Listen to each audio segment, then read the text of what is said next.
nongeye kubaha ikaze inshuti bavandimwe dukurikira kuri umuyobora wa Oasis Official Rwanda, aho tubagezaho cyangwa se tubaganira ku mategeko amwe n'amwe atandukanye, yaba amashya ndetse n'amaze y'iminsi, ariko tukibanda cyane ku ngingo zikenerwa n'abantu za buri munsi.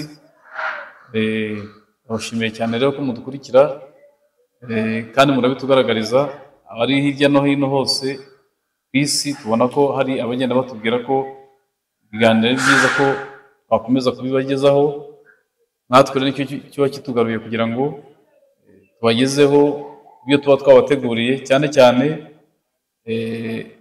ingingo tubona ko zikoreshwa zikenewe n'umuntu buri munsi. Uyu munsi rero nabanyuriye mu itegeko ry'umuryango, ni itegeko rifite nomero 27/2016 ryo kuwa 8/7/2016 rigenga imicungire y'umutungo w'abashyingiranywe, impano n'izungura.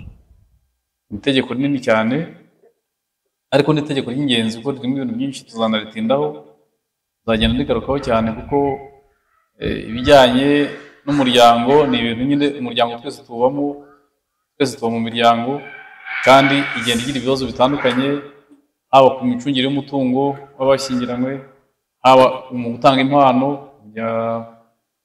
Mubona ko hari igihe umuntu atanga ibirenze ibyo akwiye gutanga, kandi itegeko rifite uko ribiteganya, wenda akaba yaritanga agamije guhima umuryango we cyangwa se uwo bashakanye. Itegeko rifite uko ribiteganya, tuzabigarukaho byihariye, ariko uyu munsi nabateguriye kuganira ku ngingo zirebana n'ubutane. Ubutane nacyo ni ikintu gikomeye mu buzima bw'abantu, kuko abantu batangira bagirana amasezerano y'ishyingirwa cyangwa se yo kubana, bigakorerwa imbere y'ubuyobozi kuko biteganywa n'amategeko, ariko bigera n'igihe abantu kubana bikananirana. Iyo abantu bananiwe kubana rero, ntabwo bivuze ko bagomba kwicana cyangwa se umwe akihambira ku wundi. Bafite uburenganzira n'amategeko abigenga, ubu igihe cyose umuntu ananiwe kubana n'undi ashobora gusaba ubutane bw'agateganyo, ubutane bwa burundu, cyangwa se n'ubutane abantu bumvikanyeho. Ayo yose ni amoko y'ubutane turi buze kuvugaho. Muri rusange rero ubutane biteganywa n'amategeko n'ibyo nk'uko twabivuze muri iri tegeko twamaze kuvuga hejuru, cyane cyane mu ngingo zihera kuri 218. 218 niho hagaragara impamvu z'ubutane. Gutana ni ibintu bigengwa n'amategeko, bigira n'impamvu bishingiraho. Ntabwo ari ukucya mu gitondo gusa ngo turatandukanye, oya. Hagomba kuba hari impamvu yemewe n'amategeko umuntu agiye gushingira atanga ikirego cy'ubutane. Muri izo impamvu zigera ku 8, cyangwa se impamvu zigera ku 8, nibura imwe ibihagije kugira ngo urukiko rwemere kandi rusuzume ubutane. Muri zo harimo ubusambanyi. Ubusambanyi wenda sinabibasobanurira cyane kuko bisa n'ibyumvikana, ariko bishobora no kutumvikana mu buryo bw'amategeko. Ubusambanyi ni igihe abashyingiranywe umwe muri bo yishoye nyine mu ngeso z'ubusambanyi, bikorwa n'abasezeranye, n'abafite amasezerano y'ishyingirwa nibo bakora ubusambanyi. Tujya tujya impaka cyangwa abantu bakajya impaka, ariko se buriya abasore n'inkumi bashobora gukora ubusambanyi? Ntabwo ari byo, bakora ibindi bititwa gutyo. Ahubwo abakora icyaha cy'ubusambanyi ni abashakanye. Uca inyuma uwo mwashakanye ukajya mu cyaha cy'ubusambanyi, nyine nibwo cyitwa icyaha cy'ubusambanyi. Ariko ntabwo bivuze ko abatarashyingiranywe ibyo bakora bidafite amategeko abihana. Icyo nashaka kuvuga, ariko mu buryo bw'abashyingiranywe, icyaha cy'ubusambanyi ni igihe umwe mu bashakanye ari we wagiye mu ngeso z'ubusambanyi kikitwa icyaha. Icyo gihe rero ishobora kuba impamvu y'ubutane. Hari kandi guta urugo mu gihe cy'amezi 12 akurikirana. Guta urugo mu gihe cy'amezi 12 akurikirana nabyo bishobora kuba impamvu y'ubutane. Guta urugo ariko babivuga ko umuntu ashobora guta urugo no ku zindi mpamvu zitari uko ashobora guta urugo kubera ko afashwe nabi. Icyo gihe ntabwo bifatwa nk'impamvu y'ubutane, ntibifatwa nk'icyaha, kuko afashwe nabi yagiye yegera ubuyobozi ati rero ubuyobozi runaka giye kuva mu rugo bakabyandika yaviriye akavuga n'impamvu zitumye hava icyo gihe ntabwo iyo ngiyo impamvu y'ubutane kuko yahavuye yabimenyesheje. Hanyuma hakabaho igihano cy'icyaha gisebeje. Igihano cy'icyaha gisebeje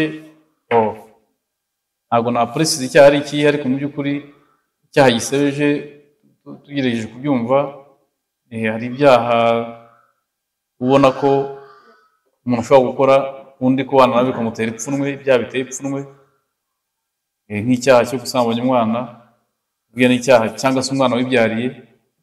Ntekereza ko uwo mwashakanye aramutse akureze icyaha cyo gusambanya umwana, akureze ubutane ashingiye kuko wahamwije icyaha cyo gusambanya umwana wibyariye cyangwa se n'undi, nibwira ko iyo ishobora kuba impamvu yatuma bagwa ubutane kuko utewe ipfunwe no kubana n'umuntu uteka ubwo buryo. Hakaba kwanga gutanga ibitunga urugo. Ni ikintu abantu batumva ko gikomeye, ariko nyamara kirakomeye cyane. Ishobora kuba impamvu y'ubutane. Kwanga gutanga ibitunga umuryango birashoboka ko ari wowe ufite ubushobozi. Igihe rero kandi muri za nshingano z'ishyingirwa zirimo wemeye ko uzajya ufasha umuryango, ugira uruhare mu gutunga umuryango, ariko igihe runaka ukaba utagishoboye gutanga ibitunga umuryango kandi ukabikora ku bushake. Iyo bigaragaye rero ko ubikora ku bushake bishobora kuba impamvu y'ubutane, keretse iyo byagaragaye ko ubikora kuko nta bushobozi. Ariko mu gihe ubikora ku bushake iyo ngiyo ishobora kuba impamvu y'ubutane. Guhoza uwo mwashakanye ku nkeke, guhoza undi ku nkeke nabyo ni ikindi kiganiro, kuko habamo n'ibyaha. Guhoza umuntu ku nkeke ni icyaha kinahanirwa n'amategeko, ariko nayo ishobora kuba impamvu y'ubutane. Sinzi niba nasobanura inkeke, ariko guhoza umuntu ku nkeke ni ukumubuza amahoro mu buryo ubwo ari bwo bwose. Ashobora kuba bishingiye ku miterere, ahora umwita amazina nk'umushime, mbese agahora buri gihe ameze nk'uhejwe, agahora umutima wenda guturika. Uko ugeze mu rugo, wenda niba ari uwo mwashakanye ugeze mu rugo agahita ashaka ikintu akubwira kikubangamira, cyangwa se kubera ko ari icyaha ukwacyo guhoza umuntu ku nkeke twazagisobanura ku buryo bwihariye. Ariko mwumve ko guhozwa ku nkeke nabyo nyine bigengwa n'amategeko, bifite ukuntu bisobanurwa, ku buryo rero ubikora cyangwa ubibangamiye ashobora gusaba ubutane kubera ko ahozwa ku nkeke n'uwo bashakanye. Hari kandi ihohotera rishingiye ku gitsina.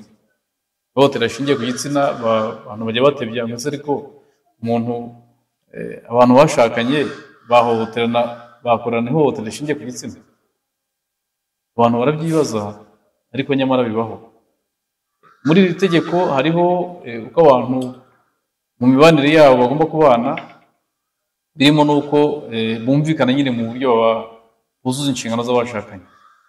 Rero kuzuza inshingano z'abashakanye bikorwa nabyo bigengwa n'amategeko. Nubwo abantu bashakana ku bushake bwabo, ariko bamaze kubikora batangira kugengwa n'amategeko mu buryo bakora byose. Rero ihohotera rishingiye ku gitsina ku bantu bashobora kubyumva, cyangwa se abafite ingo bashobora kubyumva kuko umubiri w'umuntu ntabwo ari imashini, cyangwa ari bijyana n'imitekerereze, bijyana n'imimerere. Niba umuntu afite ikibazo runaka, ashobora kuba arwaye, ashobora kuba ananiwe, ashobora kuba afite ibindi bibazo, ku buryo kuzuza inshingano z'urugo mu gihe wishakiye bidakunda. Iyo rero ubigize ku gahato cyangwa se ugakoresha igitugu kubera ko wumva ko ugomba kubikora gutyo, ariko nyamara bishobora guhinduka icyaha cyo guhohotera umuntu wishingiye ku gitsina. Hari ingero nyinshi, ariko ntabwo ndi buzigaruka muri iki kiganiro, tuzagenda tuzivugaho mu biganiro bikurikira. Ariko mwumve ko abashakanye bashobora guhohoterana bishingiye ku gitsina, bishobora no kubamo impamvu yo gusaba ubutane bwa burundu, cyangwa se bw'agateganyo, cyangwa se ibyo byose. hanyuma akaba indi mpamvu ya munani yo kutabana mu gihe kirenze amezi 12 akurikirana uhereye igihe habereye ishyingirwa ku mpamvu zifite ishingiro. Kutabana mu gihe kirenze amezi 12 akurikiranye uhereye igihe habereye ishyingirwa nta mpamvu zifite ishingiro zihari, bishobora kuba impamvu nyine y'ubutane. Umuntu ashobora kujya guhaha cyangwa se kujya gukorera akazi ahandi, ariko akaba atarigeze abimenyesha ko yagiye gukora akazi, ntazagaruke, cyangwa se ibyo arimo akaba ari akazi katazwi, akigendera gusa ntagire uvuga, umwaka ugashira, amezi 12 nta mpamvu ihari igaragara. Icyo gihe ishobora kuba impamvu y'ubutane. Ariko nk'uko nabibabwiye hejuru, icyakora iyo impamvu yo kutabana bitewe n'uko umwe mu bashyingiranywe afashwe nabi, yitwa guta urugo. Ntibyitwa guta urugo, ntabwo byitwa guta urugo mu gihe yagiye abimenyesheje inzego z'ubuyobozi ko afashwe nabi, igakorwa raporo. Izo zari impamvu zishingirwaho mu gusaba ubutane. Impamvu imwe muri zibihagije, ariko abantu bashobora no kubyumvikanaho. Ntabwo igihe cyose ari uko babaye impamvu yavuzwemo hano. Abantu bashobora kumvikana gutandukana, wenda bakareba imibanire yabo bagasanga iragenda itaba myiza, iragenda idatanga umusaruro. Abantu bari smart rero basobanutse bakunda guhitamo inzira yo gutandukana ku bushake bwabo. Icyo gihe urukiko rurabafasha. Ngira ngo bigengwa n'ingingo ya 229 y'itegeko, ko abantu bashobora gusaba ubutane rwose ku bwumvikane bwabo, ubundi bagakurikiza nyine icyo amategeko ateganya muri izo nzira. Kuko hari ibyo bagomba kugaragaza mbere y'uko bemererwa gutandukana, birimo kugaragaza uzarera abana cyangwa se abo bagize abana babo, bamwe badopte cyangwa se bahisemo kugira abana babo. Harimo no kugaragaza uruhare rwa buri wese mu gutunga umuryango, gutunga umuryango cyane cyane abana. Harimo abiga, harimo bakagaragaza uko bizagenda, harimo aho buri wese muri abo bashyingiranywe bagiye gutandukana bumvikane hazaba ari, hazaba kugira ngo hamuhe umutekano mu gihe urubanza rutari rwarangira. Noneho hakaba n'igihe umwe aba adafite ubushobozi buhagije bwo kwitunga, nabyo bikarebwaho kugira ngo bikagaragaza uko undi mu gihe bataratandukana azaba abayeho gute. Iyo ni igihe cyo gutana mu buryo bw'ubwumvikane, by'abantu bumvikanyeho. Abantu bashobora no gutandukana by'agateganyo. Gutandukana by'agateganyo ntibiba ari ibya burundu, kuko nabyo bishingirwa kuri za mpamvu twavuze hejuru. Bashobora gusaba gutandukana by'agateganyo kubera za mpamvu, imwe muri za mpamvu. Wenda baba batekereza ko hari igihe bizahinduka bakikosora bakazasubirana, ko nabyo bijya bibaho ko abantu bashaka gutandukana ariko bongera bakanasubirana. Ni ibintu bibaho. Gutandukana rero by'agateganyo bishobora gukorwa ku bwumvikane, bikorwa ku bwumvikane n'ubundi. Ariko iyo hashize imyaka 2, niba nibyibuka neza, iyo hashize imyaka 2 gutandukana ku bwumvikane bishobora guhinduka gutandukana kwa burundu, bisabwe n'abari babisabye gutandukana ku by'agateganyo. Murumva ko rero harimo option nyinshi, harimo uburyo bwinshi bushobora kwemera abantu gutandukana, ariko bigomba gushingira ku mpamvu ziteganywa n'amategeko. Gushingira ku mpamvu ziteganywa n'amategeko. Ikindi nababwira ni uko muri iki gihe cy'ubutane hari igihe havukamo ibyaha mpanabyaha bishobora guhagarika ubutane mu gihe gitoya, mu gihe hategerejwe ko habanza kuba urubanza cyangwa ikirego cy'impanabyaha, cy'inshinjabyaha nako. Iyo rero hajemo ikirego cy'inshinjabyaha mu butane, mu gihe cy'urubanza rw'ubutane ruba ruhagaze. Nabyo ndagira ngo mbabwire, hariho igihe wenda impamvu usabira ubutane ariyo igiye kubyara ikirego nshinjabyaha. Ikirego nshinjabyaha rero gituma rwa rubanza rw'ubutane buba buhagaze. Tuzageza igihe rwa rubanza rurangiye. Urugero nk'ibyaha by'ubushoreke, niba ariko nabivuga, ibyaha by'ubushoreke cyangwa by'ubushoreke akenshi bibanza gukurikiranwa, cyangwa se hajemo bya bindi twavuze, umuntu afite icyaha akurikiranweho runaka mu mpanabyaha ariko gishingiye kuri za mpamvu z'ubutane. Ntabwo ari icyo ari cyo cyose. Umuntu ashobora kuba afite icyaha cye ku giti cye ariko atari kimwe gishingirwaho mu gusaba ubutane. Icyo gihe ntabwo cyahagarika urubanza rwo gusaba ubutane. Nabyo nzanyura mbisobanure neza mu biganiro bizakurikira. Aba rero ngira ngo mbashimire kandi ko mukomeza gukurikira ikiganiro, bararikira gukurikira ibindi bice byo mu biganiro. Nk'uko nabibabwiye, ibiganiro bivuga ku mategeko, tugenda tuvuga ku ngingo tubona ko ari ngombwa cyane cyangwa se ziza mu buzima bwa buri munsi.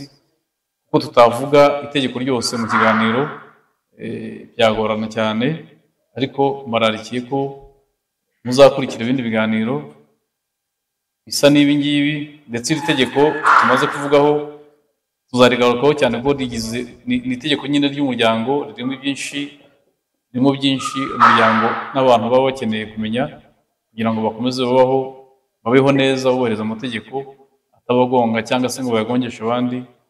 Bityo rero nkaba mbashimiye, nawe utaha.